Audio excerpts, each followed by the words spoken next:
اسلام بڑا شائستگی کا، تہذیب کا، معتدل اور خوبصورت دین ہے۔ انسانی زندگی میں کوئی شخص کوئی بھی کام کرتا ہو، لیکن اگر وہ کام بے ترتیب ہو، بے ڈھنگ ہو، غیر منظم ہو،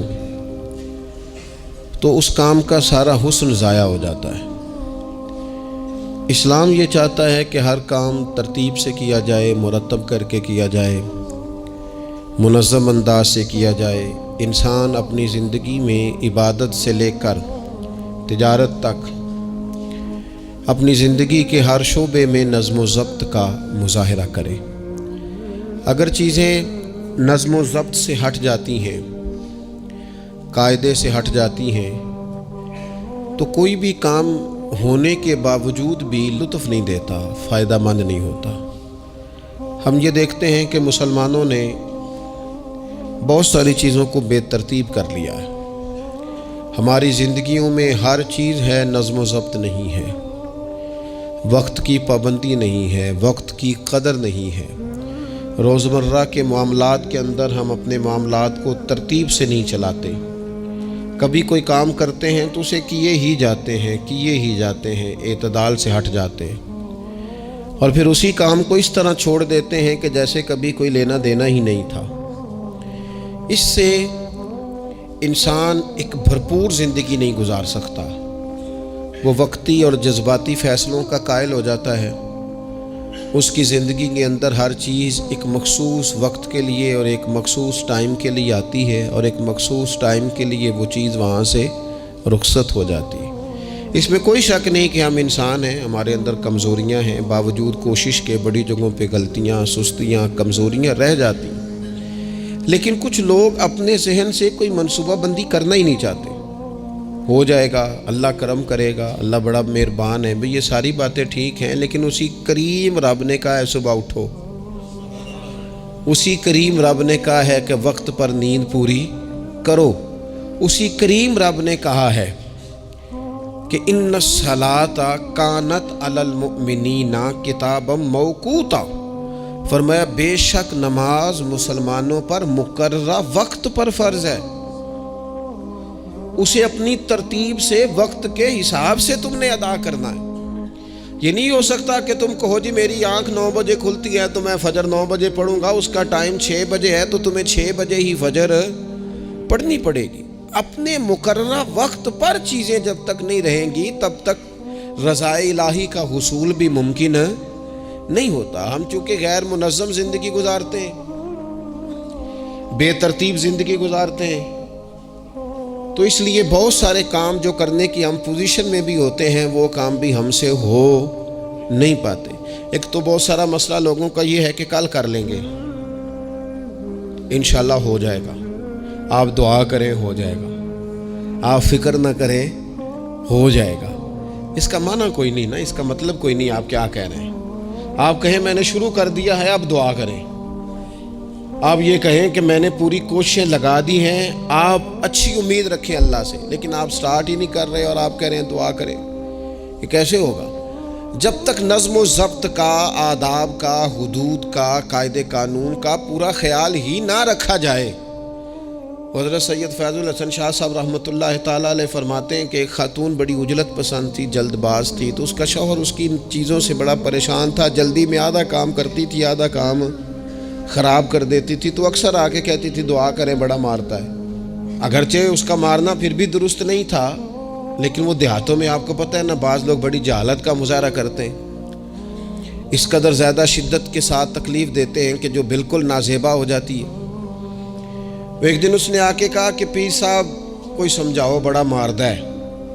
تو آپ نے فرمایا تو سنا ہے بڑی جلد باز ہے، کام نظم و ضبط سے نہیں کرتی۔ کہنے لگی جی دیکھیں جی کیا نظم و ضبط اور کیا معاملہ، کل اس نے مجھے کہا دال پکا دو تو میں نے اس میں گھی بھی ڈالا ہے، مرچیں بھی ڈالی ہیں، پیاز بھی ڈالا ہے، لہسن بھی ڈالا ہے، ہلدی بھی ڈالی ہے، بس ذرا جلدی میں نے دال ہی تو نہیں ڈالی۔ تو اب یہ کو مارنے والی بات ہے؟ ہر شے ہے، ایک شے ہی نہیں۔ ہمارے ہاں بہت سارے لوگ ایسے ہیں جو جلدی میں اصل کو ہی بھول جاتے ہیں۔ وہ کہتے ہیں باقی میں نے سارے کیے ہیں، کوئی رہ تو نہیں نہ گیا، سارے کیے، وہ ایک ہی نہیں نہ کیا، وہ بھائی جو اصل تھا وہ تو رہ گیا۔ نظم و ضبط، قاعدہ، قانون، جب تک ہم ہمارے اپنے اندر، میں دوستوں سے کہہ رہا تھا پھر کہتا ہوں، میرے اسلاف فرمایا کرتے تھے جو والد تہجد نہ پڑھے اس کے بچے فجر نہیں پڑھتے۔ والد کو جب تک وہ سحری میں سجدہ ریز نہیں دیکھیں گے اتنی دیر تک آپ ان سے 1.5-2 گھنٹے پہلے اٹھیں گے تو پھر وہ اٹھیں گے۔ لیکن اگر کہا جائے کہ پتر میں تھکیاں تو تو مسیتے جا، تو یہ ہو سکتا نہیں کہ وہ جائے، کیونکہ ہماری زندگی سے نظم و ضبط بچے سیکھیں گے، ہمارے ماحول سے وہ محنت کو، مشقت کو، کوشش کو وہ سیکھیں گے۔ اگر ہم اپنے ماحول میں نظم و ضبط نہیں لائیں گے تو آنے والی نسل کے اندر نظم و ضبط منتقل ہو سکتا، تو اس کے منتقل کرنے کے لیے ضروری ہے کہ پہلے ہماری زندگی کے اندر نظم و ضبط۔ آپ دیکھیں شریعت اسلامیہ نے ہر کام کا نظم و ضبط بنایا ہے۔ نماز اللہ کی عبادت ہے نا، بستر سے اٹھ کر سیدھا مسجد میں آ کے جہاں آپ کا جی چاہے نماز پڑھنے کی اجازت نہیں ہے۔ آپ اٹھیں، آپ کا لباس پاک ہونا چاہیے، آپ نے وضو کیا ہوا ہو، آپ کو سمت قبلہ کا پتہ ہو، آپ کا منہ کعبہ شریف کی طرف ہو، جس جگہ آپ نے نماز پڑھنی ہے وہ جگہ پاک ہو، آپ کا لباس پاک ہو، وقت کا تعین ہو، نماز کے آداب آپ کو آتے ہوں، آپ بیت اللہ شریف کی طرف رخ کریں گے، کانوں تک ہاتھ اٹھائیں گے، آپ ان ہاتھوں کو منظم طریقے سے باندھیں گے، وقت پر رکوع کریں گے، رکوع میں کمر سیدھی ہونی چاہیے۔ آپ رکوع سے اٹھیں گے تو ایسے نہیں کہ کوئی بات نہیں اللہ قبول کر لے گا، جب تک آپ کی کمر پوری ٹھیک نہیں ہوتی رکوع سے اٹھتے وقت آپ کی نماز مکمل نہیں ہوتی۔ آپ سجدے میں جائیں گے تو پیشانی جمنی چاہیے، ناک جمنی چاہیے، آپ کے پاؤں کی انگلیاں زمین پر لگنی چاہیے۔ آپ جب تک پوری ترتیب سے نماز نہیں پڑھتے، رب کی عبادت ہے نا، کریم بھی بڑا ہے نا، مہربان بھی بڑا ہے نا، غفور بھی بڑا ہے، لیکن اگر مرتب طریقے سے نہ پڑھو تو وہ تو نماز قبول نہیں کرتا۔ نبی پاک صلی اللہ تعالیٰ علیہ وسلم کے سامنے آ کے ایک شخص نے نماز پڑھی، عبادت کی ہے، آیا ہے، جھکا ہے، لیکن عبادت بھی بے ترتیب بھی نہیں، بے ڈھنگی نہیں، غیر مرتب نہیں، غیر منظم نہیں، ایسے نہیں کہ جیسے مرضی کر لی۔ اس نے آ کے نماز پڑھی تو حضور نے اس کو دیکھا اور نبی پاک علیہ السلام نے فرمایا تیری نماز نہیں ہوئی، دوبارہ پڑھ۔ اس نے دوبارہ پڑھی۔ یہاں تو لوگ ناراض ہو جاتے ہیں۔ ایک دفعہ طالب علمی کی بات ہے، میں ایک جگہ نماز کے لیے وضو کر رہا تھا تو ایک صاحب نے وضو کیا، بڑی جلدی میں آئے اور جلدی میں وضو کیا تو ان کا ایک ٹخنا خشک رہ گیا۔ تو میں نے ان کی خدمت میں بڑی، چونکہ بزرگ تھے، بڑے تھے مجھ سے، میں نے بڑی عرض کی، میں نے کہا وہ آپ کو خیال نہیں رہا، آپ کا ٹخنا خشک ہے۔ وہ کہتے ہیں مولوی وہ لنگن نہ دے آ دے، دیکھیں کو لنگ نہ جائے، تو سو قبول کرنی کہ اللہ نے۔ میں نے ان سے کہا آپ کیا کام کرتے ہیں؟ کہنے لگا میں کپڑا بیچتا ہوں۔ تو میں نے کہا اگر آپ کا 1000 روپے والا گاز کپڑا ہو تو کوئی شخص کہ کوئی عرض نہیں، چل مہربانی کر 300 کا دے دیتے ہو؟ کہنے لگا نہیں جی ترتیب سے ہی بات چلے گی۔ تو میں نے کہا یہ بھی ذرا ترتیب سے ہی چلے گی، اللہ نے کہا ہے کہ اس طرح کر کے پڑھو تو پھر میں قبول کروں گا۔ تو اگر وہ رستہ ہی آپ نے اختیار نہیں کیا، نبی پاک علیہ السلام کے سامنے اس نے نماز پڑھی، حضور کے سامنے، نبی پاک رحمت للعالمین ہے نا، حضور سے زیادہ کو پیار کرنے والا تو نہیں نا۔ نبی پاک نے تو نہیں فرمایا چل میرے سامنے پڑھی ہے تیری قبول ہی قبول ہے، حضور نے فرمایا تیری نماز نہیں ہوئی، دوبارہ پڑھ۔ اس نے دوبارہ پڑھی، حضور نے فرمایا تیری نماز نہیں ہوئی، دوبارہ پڑھ۔ اس نے 7 پڑھی، 3 دفعہ پڑھی، پھر حضور کی بارگاہ میں آیا تو نبی پاک علیہ السلام نے فرمایا جب تو رکوع کرے تو صحیح کر کے رکوع کر، جب تو سجدہ کرے تو صحیح کر کے سجدہ کر، اور جب تو قیام میں کھڑا ہو تو ایک منظم طریقے سے کھڑا ہو۔ فرمایا اس اعتدال، اس نظم و ضبط سے، اس ترتیب سے نماز پڑھ، امید ہے خدا کے فضل پر کہ وہ تیری عبادت کو قبول فرمائے گا۔ نظم و ضبط ہی نہیں ہے۔ رمضان شریف کا روزہ، بڑا مہربان ہے نا اللہ، اپنے بندوں کو کسی قسم کی کسی مشقت میں مالک ڈالتا نہیں، لا یکلف اللہ نفسا الا وسعها۔ لیکن آپ یہ نہیں کہہ سکتے کہ میری آنکھ چونکہ صبح 9 بجے کھلی ہے تو مجھے تھوڑی شریعت گنجائش دے دے کہ میں تھوڑی سی روٹی کھا لوں پھر نہیں کھاؤں گا مغرب تک، یہ گنجائش نہیں ملے گی۔ نظم و ضبط ہے، ترتیب ہے، اس کا قاعدہ ہے، اس کے اصول ہے، اس کا ضابطہ ہے۔ سحری میں اٹھیں گے آپ، اگر آپ کی آنکھ نہیں کھلی ہے تو آپ کی اجازت چلی گئی، وقت ختم ہو گیا۔ آپ بے ترتیب ہوئے، آپ غافل ہوئے، آپ نے کیوں لمبی نیند کی، آپ کیوں وقت پہ نہیں اٹھے؟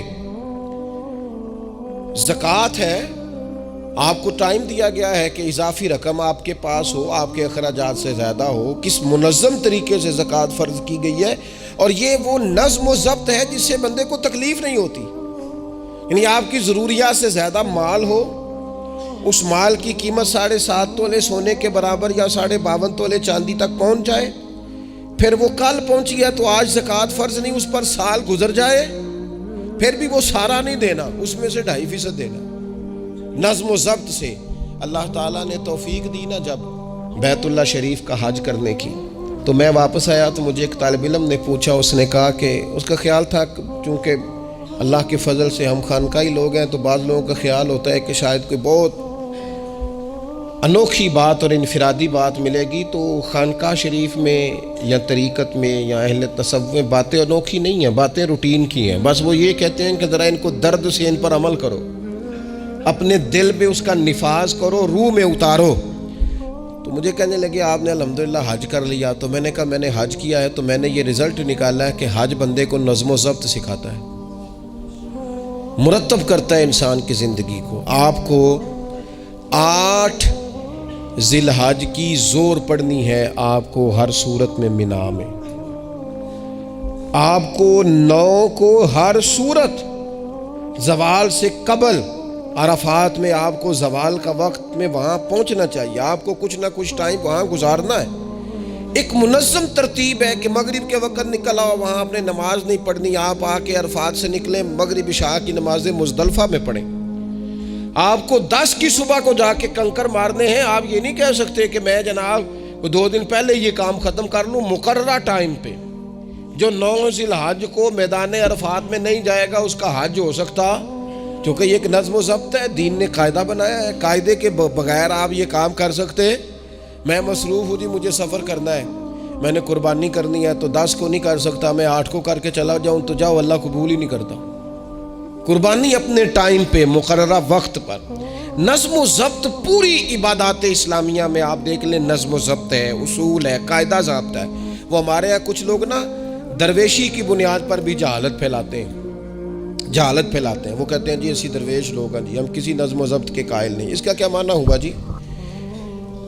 وہ درویش تو تنظیمیں نہیں چلاتے، تو درویش کیا چلاتے ہیں؟ جہالت چلاتے ہیں. درویش ہی تو تنظیم چلا سکتا ہے، درویش ہی تو ادارہ چلا سکتا ہے، درویش ہی تو ایک منظم سلسلہ تعلیم آگے لے جا سکتا ہے، چونکہ اس کی زندگی میں نظم و ضبط ہوتا ہے. اس کی زندگی ایک پورے قاعدے کے مطابق مرتب ہوتی ہے، اس کی زندگی میں ٹائم ٹیبل پوری ترتیب سے ہوتا ہے. تو یاد رکھیے گا کہ نظم و ضبط ایک حسن ہے. آپ دیکھیے شریعت اسلامیہ کس طرح سے ہماری تربیت کرتی ہے. شریعت تو کہتی ہے باقی ساری چیزیں تو ایک طرف رہ گئیں، کسی کے گھر بھی جانا ہے تو نظم و ضبط سے جانا ہے. آپ کے بھائی کا گھر ہے، آپ کے دوست کا گھر ہے، آپ کا قریبی تعلق ہے، بغیر اجازت جا سکتے ہیں؟ دین نظم سکھاتا ہے. قرآن مجید فرقان حمید نے کہا یا ایھا الذین آمنوا لا تدخلوا بیوتا غیر بیوتکم حتی تستأنسوا وتسلموا علی اہلھا. کیا کرو؟ اگر کسی کے گھر جاؤ نا تو پہلے جا کے اجازت لو. یا ایھا الذین آمنوا، اے ایمان والو. کن سے کہا؟ صاحب کسی کے گھر میں داخل ہونا ہے تو پہلے کیا کرنا ہے؟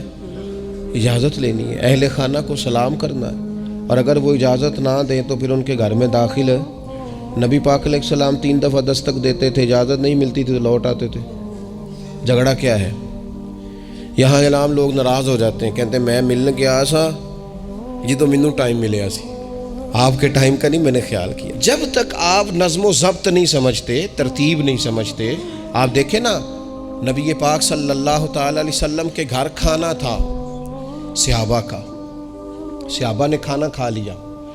بہت سارے لوگ ایسے ہوتے ہیں جو کھانا کھانے کے بعد بیٹھ جاتے ہیں شادیوں پہ، بیاہ پہ، آپ دیکھتے ہیں گپ شپ لگنے لگتی ہے، وہ دیر تک بیٹھے رہتے ہیں. تو وہاں بھی کچھ لوگ بیٹھ گئے، کوئی اچھی گفتگو، کوئی دین کی، کوئی خیر کی بات ہونے لگی. نبی پاک علیہ السلام 2-3 دفعہ تشریف لائے، ان کو دیکھا. یا ایھا الذین آمنوا لا ترفعوا اصواتکم فوق صوت النبی ولا تجہروا لہ بالقول. نبی پاک صلی اللہ تعالی علیہ وآلہ وسلم کی بارگاہ میں تو آواز اونچی نہیں کرنی، تم نے اس طرح چلا کر بات نہیں کرنی، اس طرح لوگ آپس میں کرتے ہیں. دھیما لب و لہجہ، یا ایھا الذین آمنوا لا تقولوا رائنا وقولوا انظرنا، لفظوں کے چناؤ میں احتیاط کرنی۔ اور دیر تک بیٹھے رہے، بات چیت ہو رہی ہے، حضور دو ایک دفعہ آئے، واپس چلے گئے۔ اللہ تعالیٰ نے قرآن نازل کر دیا، فرمایا میرے محبوب کو تکلیف دیتے ہو؟ جب کھانا کھا چکو تو اٹھو، اب جاؤ، ختم ہو گئی دعوت، ٹائم مکمل ہوا، اب کوئی کام کرنے دو۔ میرے عزیز، اپنی زندگی میں یہ ماحول بنائیں، ان چیزوں کو لے کر کے آئیں جو چیزیں ہمارے لیے ضروری ہیں۔ اگر ہم یہ کام نہیں کریں گے تو پھر زندگی میں یا تو ہمارا وجود کسی کے لیے اذیت کا باعث بنے گا، تکلیف کا باعث بنے گا، یا ہمارا لب و لہجہ اس طرح کا ہو جائے گا کہ ہم باوجود محنت کے اس کا کوئی نتیجہ نکال سکیں گے۔ محنت ہو رہی ہے لیکن نظم و ضبط سے نہیں ہو رہی، بے ترتیب ہو رہی ہے، بے تکی ہو رہی ہے، تو بجائے زیادہ مشقت کے نتیجہ تھوڑا آئے گا۔ اس لیے نظم و ضبط اپنی زندگی میں، قاعدہ قانون۔ میرے رسول پاک علیہ الصلاۃ والسلام نہ لوگوں کو قانون توڑنے سے منع کرتے، حضور علیہ الصلاۃ والسلام لوگوں کو اطاعت امیر کا حکم دیتے، امیر کی فرما برداری کی بات سناتے، فرماتے اگر تمہارے اوپر نک کٹا حبشی غلام بھی امیر بنا دیا جائے جو کتاب اللہ کے مطابق تمہیں حکم دے، تو اللہ کے محبوب فرماتے ہیں اس کی بات بھی سننا اور اس کی فرما برداری بھی کرنا، پیچھے نہ ہٹنا۔ تم یہ نہ دیکھنا کہ یار یہ تو نک کٹا حبشی غلام ہے اور میں تو معاذ اللہ اس سے بہتر ہوں، اس کی فرما برداری کرنا، اس لیے کہ نظم و ضبط قائم رہتا ہے جب لوگ قانون کی پابندی کرتے ہیں، اور جب قانون کی پابندی نہیں ہوتی، جہاں قیام عدل نہ ہو وہاں قرار ہو سکتا ہے۔ حضرت عمر جیسے لوگ اگر عدالتوں میں پیش ہو سکتے ہیں، اگر خود رسول پاک علیہ السلام اپنا پیش کرتے ہیں صحابی سے، وہ کہتے ہیں جی آپ نے مجھے چبو دیا ہے صفیں سیدھی کرتے تیر یا نیزہ، تو میں بدلہ لوں گا، تو حضور پیش کرتے ہیں اپنا آپ، حالانکہ وہ تو دور محبت تھا، عرض کی حضور کس نے بدلہ لینا تھا، نہ آپ نے کوئی تکلیف دی تھی، یہ تو وجود چومنے کا بہانہ تھا۔ لیکن نبی کریم علیہ الصلاۃ والسلام نے جو ہمارے سامنے اسوہ رکھا ہے، اس میں یہ ہے کہ یہ نظم اس طرح کا ہونا چاہیے کہ کوئی شخص بھی قاعدے قانون سے بالا تر۔ حضور علیہ السلام نے فرمایا 3 لوگ سفر کریں تو ایک کو امیر بنا لیں، ورنہ بار بار بحث ہوگی، ایک کہے گا یہاں ٹھہرنا ہے، یہاں کھانا کھانا ہے، یہاں نماز پڑھنی ہے، دوسرا کہے گا یہاں۔ 3 سفر کرو تو ایک کو اپنا امیر مان لو۔ نظم و ضبط سے زندگی گزارو، مرتب کر کے زندگی۔ ہمارے ہاں یہ ہوتا ہے کہ نظم و ضبط نہیں ہوتا، ہمیں اپنے کام سے زیادہ نا دوسروں کے کام کا پتہ ہوتا ہے، اپنے مدرسے سے زیادہ دوسرے مدرسے کا پتہ ہوتا ہے، اپنے کالج سے زیادہ دوسرے کالج کی معلومات ہوتی ہے۔ ہم کیا کرتے ہیں، ہم اپنے کام سے زیادہ دوسرے کے کام میں ٹانگ اڑاتے ہیں، نظم و ضبط گڑبڑ ہو جاتا ہے، ایک دوسرے کے کام میں مداخلت کرتے ہیں۔ اپنا کام مرتب طریقے سے کیا جائے، جس نظم میں جس جگہ ہمیں ڈیوٹی دی گئی ہے ہم اس ڈیوٹی کے پابند ہیں، ہم اس کو پورے غور سے کریں، پوری توجہ سے کریں، پورے انہماک کے ساتھ کریں۔ اپنے کام پر ہم جب تک توجہ دیتے ہیں تو کام ٹھیک رہتا ہے۔ اسی طریقے سے رسول پاک صلی اللہ تعالی علیہ وسلم نا گھر کے باہر بھی پورے نظم و ضبط کے قائل تھے، پوری ترتیب۔ آپ دیکھیں حضور صفوں کا درست ہونا بڑا پسند کرتے تھے، نماز ہی پڑھنی ہے نا، کھڑے ہو گئے ہیں نا، لیکن حضور نے دعا دی، فرمایا صفیں سیدھی کرو، اللہ تمہارے دل بھی سیدھے کر دے گا۔ حضور نماز کی جماعت سے پہلے اعلان کرتے بھئی اپنی صفوں کو درست کر لو۔ حضور پسند کرتے کہ بالکل اس طرح مرتب ہو کے لوگ نماز پڑھیں، کوئی چیز بھی غیر مرتب، یہاں جناب کوئی شخص بھی قطار میں لگنے کو تیار نہیں، باری کا انتظار کرنے کو تیار نہیں ہے۔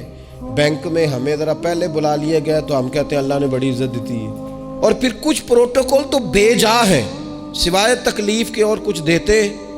میں نے جنازوں پہ دیکھا ہے، کسی عالم کا جنازہ پڑھا ہے، کسی بڑے آدمی کا، تو وہاں 15 لوگ ہوتے ہیں ٹوٹل جو جنازہ نہیں پڑھنے دیتے، وہ گھسے ہوتے ہیں آگے، میں نے چہرہ دیکھنا ہے، میں نے اگلی صف میں کھڑے ہونا ہے۔ یہی حال محافل میں ہوتا ہے۔ نظم و ضبط پیدا کریں، کسی چیز کو بے ترتیب نہ کریں، کوئی کام بھی بے ڈھنگا نہ ہو۔ نبی اکرم صلی اللہ تعالی علیہ وسلم کی مجلس مبارک میں جب کوئی شخص آتا تھا نا تو حضرت ابو بکر صدیق اسے سائڈ پہ لے جاتے تو کہتے تھے تمہیں پتہ ہے اللہ کا قرآن کہتا ہے حضور کے سامنے آواز اونچی نہیں کرنی۔ اسے پہلے آداب مجلس سکھاتے تھے، نظم و ضبط سکھاتے تھے، حضور کی بارگاہ میں حاضری کا طریقہ سکھاتے تھے، پھر نبی پاک صلی اللہ تعالی علیہ وسلم کی بارگاہ میں پیش کرتے تھے۔ ہمارے بے صبرے ہو جانے کی بڑی وجہ بھی یہ ہے کہ نظم و ضبط نہیں. ہمارے جلد باز ہو جانے کی وجہ یہ ہے کہ نظم و ضبط نہیں. ہماری طبیعت جو بہت زیادہ ڈسٹرب ہو جاتی ہے، ذہنی الجھاؤ پیدا ہوتا ہے، اس کی وجہ بھی یہ ہے کہ نظم و ضبط نہیں ہے. ہم بعض چیزوں میں اتنے زیادہ تلخ ہو جاتے ہیں، اور تلخی کی وجہ سے یہ بنتی ہے کہ مزاج میں کوئی نظم و ضبط، کسی باری کا انتظار نہیں، کوئی ٹھہراؤ نہیں، کوئی گنجائش نہیں. ماحول میں نظم و ضبط پیدا کریں، زندگی میں نظم و ضبط پیدا کریں، اپنے بچوں میں نظم و ضبط لائیں، اپنے اداروں کے اندر نظم و ضبط پیدا کریں، اور پھر حوصلہ رکھیں، ہمت رکھیں، تحمل مزاجی پیدا کریں. نبی اکرم صلی اللہ تعالی علیہ وسلم نے نا اپنے گھر میں اپنے ٹائم کو 3 حصوں میں تقسیم کیا تھا. ہم گھر کے اندر جاتے ہیں، اپنا ٹائم تقسیم نہیں کرتے. یہاں تو کوئی بندہ مطالبہ کرتا ہے تو ڈانٹ کے چپ کرانے کی کوشش کرتے ہیں، تھکا ہوا ہوں، خبردار بات نہ کرنا. آپ نے چپ کرا دیا، چپ کرانے سے بغاوت پیدا ہوتی ہے، نفرت جنم لیتی ہے. یہاں چپ کرا دیتے ہیں، یا اگر ہم کوئی بات کرتے ہیں تو وہ کوشش کرتے ہیں کہ اس وقت جان چھوٹے، یہ دن گزرے، کل دیکھیں گے. اس سے کیا ہوتا ہے، اس سے جو شخص آپ کے سامنے بیٹھا ہے اس کی امید ٹوٹتی ہے. وہ کہتا ہے یار یہ کیا معاملہ ہے. بچوں کی امیدیں ٹوٹتی ہیں، گھر والوں کی امیدیں ٹوٹتی ہیں کہ یار یہ تو جان چھڑا رہے ہیں. نبی اکرم صلی اللہ تعالیٰ علیہ وسلم جب گھر تشریف لے جاتے تھے تو حضور اپنے وقت کو 3 حصوں میں تقسیم کرتے. ایک حصہ پورا ٹائم رسول پاک گھر والوں کو دیتے، ان کی بات سنتے. بلکہ حضرت عائشہ صدیقہ فرماتی ہیں جب تک گھر میں رہتے کوئی نہ کوئی گھر کا کام ہی کرتے رہتے. حضور ٹائم دیتے. ایک حصہ یہ. دوسرا حصہ ٹائم کا نبی پاک صلی اللہ تعالیٰ علیہ وسلم نے آرام کے لیے رکھا ہوا تھا. حضور آرام کرتے، لیٹتے. باقاعدہ حضور علیہ الصلوۃ والسلام اپنے وجود اطہر کو بستر کے اوپر رکھتے، آرام فرما ہوتے، صحیح معنوں میں آرام کرتے. اور تیسرا حصہ نبی پاک علیہ السلام نے عبادت کے لیے رکھا ہوا. گھر والوں کا کام کاج کیا، عشاء ہوئی، آرام کیا، پھر تہجد کا ٹائم ہوا تو حضور عبادت کے لیے اٹھ کے کھڑے ہو گئے. یہ گھر کے اندر، مسجد میں نہیں. مسجد کا تو جو عبادت کا ماحول ہے، نماز کا، وہ الگ ہے. گھر کے اندر اس بات کو اچھی طرح سمجھ لیں کہ گھر کے اندر جب آپ جائیں، اب تو بڑوں کی شکایتیں آنے لگی ہیں، پہلے بچوں کی آتی تھی. اب تو 50 سال کے آدمی کی شکایت آتی ہے کہ گھر آتے ہی موبائل کھول لیتا ہے، ادھر ادھر دیکھتا ہی نہیں، کوئی سنتا ہی نہیں. اس طرح تو ہمارے اپنے ہم سے ٹوٹ جائیں گے، بکھر جائیں گے. ہمارے بچے خدا جانے کیا سوچنے لگیں گے، کسی اور سمت نکل جائیں گے. وہ جن کو ہماری باتوں کی، ہماری شفقتوں کی، ہمارے پیار کی، وہ جس پوتے کو، جس چھوٹے بیٹے کو دادا کے، والد کے کندھوں پر کھیلنے کی چاہت ہے، وہ تو اس سے محروم رہ جائے گا. ہمیں وقت دینا ہے، ان کو ٹائم دینا ہے، اس ٹائم کو مرتب کرنا ہے. نبی اکرم سید عالم صلی اللہ تعالیٰ علیہ وآلہ وسلم حتیٰ کہ میدان جنگ میں بھی حضور چیزوں کو مرتب کرتے. عرب کے لوگ جب جنگ کرتے تھے نا تو وہ سمجھتے تھے اسلحہ بڑا ہے، طاقت بڑی ہے، ہم نے کر لینا جو ہمارے جی میں آنا ہے. حضور کا طریقہ مبارکہ یہ تھا کہ جنگ میں بھی نظم و ضبط. حضور فرماتے قریب دشمن آ جائے تو طاق پہ بلا وجہ تیر نہ چلانا، وہ بالکل سامنے جب تمہیں نظر آ جائے، تمہیں نشانہ سمجھ میں آئے تب تیر چلانا. کئی دفعہ فرمایا صرف پتھر کا استعمال کرنا. حضور علیہ الصلوۃ والسلام لوگوں کو کہتے کہ تم نے یہاں پہاڑ کے چوٹی پہ کھڑے رہنا ہے، تم نے جنگ ہی نہیں لڑنی. تم یہاں ہراول دستے کے طور پر پشت پہ کھڑے رہو، جب تک میں تمہیں حکم نہ دوں تم نے یہاں سے ہٹنا نہیں ہے. این جنگ کے موقع پر بھی رسول پاک صلی اللہ علیہ وسلم نظم و ضبط کا مظاہرہ کرتے، ترتیب مقرر کرتے. آپ یقین کریں جن اداروں کے اندر نظم و ضبط ہے، جن کے اندر اصول ہے، جن کے اندر قاعدے ہیں، وہ اپنی پیشہ وارانہ کام سے کبھی بھی پیچھے نہیں ہٹتے. اور جہاں یہ کام نہیں ہوتا وہاں بڑی ساری چیزیں نقصان کا شکار ہوتی. این حالت جنگ میں بھی نبی اکرم نور مجسم صلی اللہ تعالیٰ علیہ وسلم نظم و ضبط کا خیال کرتے. یہ جنگ احد میں نقصان ہوا تھا نا وقتی طور پر، اس کی وجہ بھی یہ بنی تھی کہ حضور نے جن صحابہ سے کہا ہٹنا نہ، ان سے اجتہادی خطا ہو گئی. انہوں نے سمجھ لیا کہ جنگ تو ختم ہو گئی ہے، وہ ہٹ گئے. ان کے ہٹنے سے نقصان ہوا، 70 لوگ شہید ہو گئے. اگر وہ نظم قائم رہتا جہاں حضور نے کھڑا کیا تھا تو کبھی یہ کام نبی پاک صلی اللہ تعالیٰ علیہ وآلہ وسلم نا اجتماعیت کی بات کرتے تھے، مل کے رہنے. اختلاف رائے ہو جاتا ہے لیکن ہمارے ہاں لوگ پتہ کیا کرتے ہیں، اندر رہ کے اختلاف نہیں کرتے، چھوڑ کے جا کے اختلاف کرتے ہیں۔ یہ مخلص نہ ہونے کی علامت ہے۔ جو لوگ مخلص ہوتے ہیں وہ اندر رہ کے رائے کے اختلاف کرتے ہیں، وہ کہتے ہیں یار میں چھوڑ کے تو نہیں نہ جا سکتا، میں ادھر ہی رہوں گا، جو کمزوریاں ہیں جو غلطیاں ہیں ان کو ہائی لائٹ کروں گا، رہوں گا۔ اسی لیے نبی پاک علیہ السلام کے صحابہ مختلف قسم کے مشورے دیتے تھے۔ تو سرور کائنات علیہ السلام اجتماعی نظم کی بات کرتے۔ ایک مقام پہ حضور نے صحابہ کو دیکھا کہ چھوٹی چھوٹی ٹولیاں بنا کے الگ الگ بیٹھے ہوئے ہیں، تو نبی پاک علیہ السلام نے فرمایا یہ شیطان تمہیں الگ الگ کرتا ہے، اور فرمایا جس طرح بکریوں کا بھیڑیا ہوتا ہے، انسانوں کا بھیڑیا شیطان ہے، جب کسی کو مجمع سے الگ کر لیتا ہے، حضور فرماتے ہیں جسے بھیڑیا بکریوں سے الگ کرتا ہے نا، پھر اس کا شکار کرتا ہے۔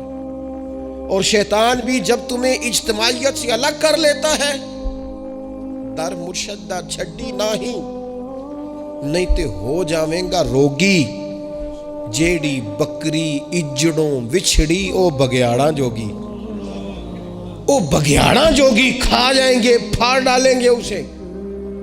در مرشدہ چھڈی او نہیں تے ہو جاویں گا روگی، جیڑی بکری اجڑوں وچھڑی او بگیاڑاں جوگی، اسے تو لے کے چلا جائے گا۔ اجڑ پر، اجتماعیت پر کبھی بھی بھیڑیا حملہ، تو حضور صحابہ سے کہتے تھے بیٹھو تو ذرا مل کے بیٹھو، کسی جگہ تم بیٹھو تو اجتماعیت۔ بڑی مشہور حدیث ہے، چند لوگ جمعے میں کھڑے تھے تو حضور نے فرمایا بیٹھ جاؤ الگ الگ۔ بعض لوگ بڑے قائل ہوتے ہیں نا، تھوڑا سا جناب ہم نے ذرا ہٹ کے رہنا ہے، ہم نے تھوڑا سا الگ سے رہنا ہے، تھوڑا سائڈ پہ بیٹھنا ہے، تو حضور پسند نہیں کرتے تھے، فرمایا اکٹھے بیٹھو، مجمع کی صورت میں بیٹھو۔ بلکہ حضور علیہ السلام نے یہ تو اجتماعی نماز کا حکم دیا نا، فرمایا جس علاقے میں 3 مسلمان بھی بستے ہوں نا، وہ بھی باجماعت نماز پڑھیں۔ وَرْكَعُوا مَعَ الرَّاكِعِينَ، رکوع کرو پر رکوع کرنے والوں کے ساتھ، تنہا نہیں، مل کے اجتماع۔ آج کفر نے بھلا کیا ہے؟ اس نے مسلمانوں کی اجتماعیت کوئی توڑا ہے، نظم و ضبط کوئی تو توڑا ہے۔ 57 اسلامی ممالک ہونے کے باوجود نظم و ضبط نہیں، اور وہاں ایک ملک ہے امریکہ، اپنی ریاستوں کو ساتھ ملا کے اس طرح گٹھ جوڑ کیا ہے کہ وہ سب پر بھاری ہوتا جاتا ہے معاذ اللہ۔ اگر نظم و ضبط، اور یہ ہمارے ہاں بھی نہیں ہے، روٹین میں چھوٹے چھوٹے اختلافات ہوتے ہیں لوگوں کے بیچ، لیکن ایک دوسرے کو ملنا پسند نہیں کرتے، سلام کلام پسند نہیں کرتے، نفرت کا اظہار۔ تو جب گلی محلوں میں نظم و ضبط نہیں، ٹولیاں بنی ہوئی ہیں، گروہ بنے ہوئے ہیں، چھوٹی چھوٹی باتوں میں لوگوں نے الگ الگ ماحول بنا دیا ہے، بلکہ بعض لوگ تو باقاعدہ بڑے ماہر ہوتے ہیں خاندان میں لڑائی کیسے کرانی ہے، محلے میں فساد کیسے ڈلوانا ہے، لوگوں کو کس طرح کر کے توڑنا ہے، کیا ایسا کام کرنا ہے جس سے کہ لوگ زیادہ سے زیادہ ٹوٹ جائیں۔ تو اپنی زندگی کے اندر، اپنے ماحول کے اندر، اپنی طبیعت کے اندر نظم و ضبط لائیں گے۔ بہت سارے لوگ ہیں جو خود بھی وقت ضائع کرتے ہیں، اگر کہیں چلے جائیں تو اس کا بھی پورا ہی وقت ضائع کرتے ہیں، پورا ٹائم، یعنی اس پہ کتنا پیسہ لگتا ہوگا، موبائل کا کتنا بل آتا ہوگا، ٹائم کتنا ضائع ہوتا ہوگا۔ اور پھر سناؤ، مثلاً کی سنائیے جی، اس کا کوئی معنی ہے؟ یعنی ایک صاحب کہنے لگے، انہوں نے کئی دفعہ مجھے کہا کوئی نوی تازی، میں چپ کر گیا۔ پھر فون پہ، اب بندہ خیر مہذب لگتا ہے اگر کہے چلو جی پھر ٹھیک ہے، وہ پھر کہ ان کو نوی تازی، میں کہا جی میں تے مولوی ہیں، تسی مینوں اخباری نمائندہ سمجھ لیا، نوی تازی تو آپ کسی اخباری رپورٹر سے پوچھیں، مینوں کی پتہ ہے نوی تازی کی ہے، میں تو چھوٹا سا آدمی ہوں، اپنے کام، نوی تازی کا کی مطلب ہویا؟ یعنی اب اتنا آپ نے فون بھی ضائع، ٹائم بھی ضائع۔ حضرت صاحب ہور پھر سناؤ بھئی، تسی اتنے حضرت صاحب دے کول رہو نہ مہینہ تے کوئی کام کرو نال، تاکہ تانوں اور بھی کوئی سنان، حضرت صاحب تانوں کی سنان، لیکن شرط یہ ہے کہ ہم نظم و ضبط والے بنے، ایک جملہ بھی ضائع نہیں، اضافی نہیں۔ اس میں میں کہا کرتا ہوں دوسروں کو بہت ساری چیزیں سکھانے سے بہتر ہے ہم بہت سارے لوگوں سے خود سیکھنا شروع کر دیں، اپنی زندگی میں سیکھیں۔ اللہ تبارک و تعالی مجھے آپ کو توفیق عمل عطا فرمائے۔ آخر دعوانا